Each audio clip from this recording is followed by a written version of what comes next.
여러분 안녕하십니까? 지난해 특별자치도가 되면서 강원도 감사위원회가 교육청 감사까지 맡게 되는 등 권한이 대폭 커졌습니다. 교육청에 대한 첫 감사가 이루어졌는데 보고 수준에 그쳤다는 평가인데요. 교육자치권 훼손 논란 속에 감사의 실효성을 높이기 위한 보완책이 필요해 보입니다. 허주희 기자입니다. 지난해 특별자치도로 지위가 격상된 강원도. 감사 권한도 커졌습니다. 도청 본청과 18개 시군, 출자 출연기관 등 정기감사 대상 기관이 100개가 넘습니다. 지난해 7월 시행된 강원특별법 1차 개정안과 조례에 따라 교육청 감사 권한까지 갖게 됐습니다.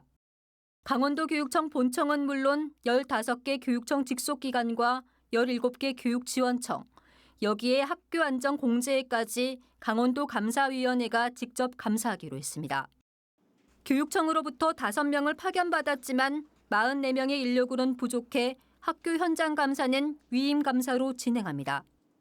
각각 300곳이 넘는 유치원과 초등학교, 160곳에 이르는 중학교는 각 교육지원청에 감사를 맡기고 고등학교와 특수학교는 도교육청에 감사를 위임해 감사 결과를 분기별로 보고받기로 했습니다.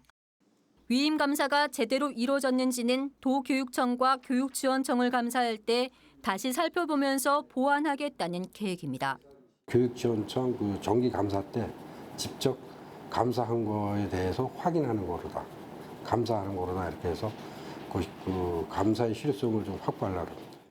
결국 교육 관련 모든 감사가 강원도 감사위원회로 향하게 되면서 강원도 교육청의 반발은 심했습니다. 하지만 제주와 세종에 이어 특별자치도가 된 전북까지 감사위원회 권한을 교육청까지 확대하자 강원도 교육청은 특별법 취지에 따라 감사에 협력하겠다고 입장을 바꿨습니다. 이렇게 두 기관의 입장 정리는 마무리됐지만 의회는 여전히 우려를 나타냈습니다.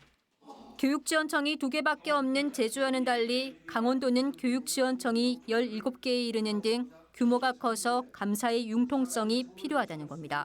이해를 받아야 될 그런 부분에 대해서는 대면 보고를 하고 나머지는 서면 보고로 대체하는 것도 운영의 묘를 살 수 있는 방안이라고 보여지거든요.